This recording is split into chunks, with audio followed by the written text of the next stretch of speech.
ఏంటి పిలిచారు? కాలేజ్ నుంచి వచ్చి 3-4 డేస్ అవుతుంది. ఏటి మావాడితో మాట్లాడటం లేదు. అమ్మ వాళ్ళకి చూసి ఎవరైనా చెప్తారేమో అని భయంతో మాట్లాడలేదు. మావాడు చాలా బాధపడుతున్నాడు నువ్వు మాట్లాడట్లేదని. ఎలాగో వర్షం పడుతుంది కదా, ఇక్కడ నేను వెళ్ళి మాట్లాడొచ్చు కదా మా వాడితో.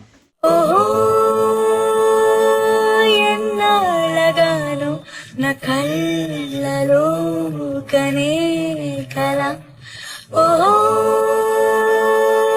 ఇంద్రజాలం నిదేనలా మహా. చూసావురా, వర్షం పడుతున్నా కూడా మమ్మల్ని బయటకి నించోబెట్టి సాడు మాత్రం మేము చక్కగా లవర్ లేనని నేను ఒక్కడే అనుకున్నా. నువ్వు కూడా తగిలేవు. అవునరా, ఏం చేస్తాం, ఫ్రెండ్ కదా, తప్పదు. బావా ఎవరికైనా లవ్ చేస్తున్నావా? ఎవరినో లవ్ చేస్తే నీ దగ్గరికి ఎందుకు వస్తాను? లవ్ చేస్తున్నావా? నైట్కి చెప్తాను, కలుస్తావా? Da da da da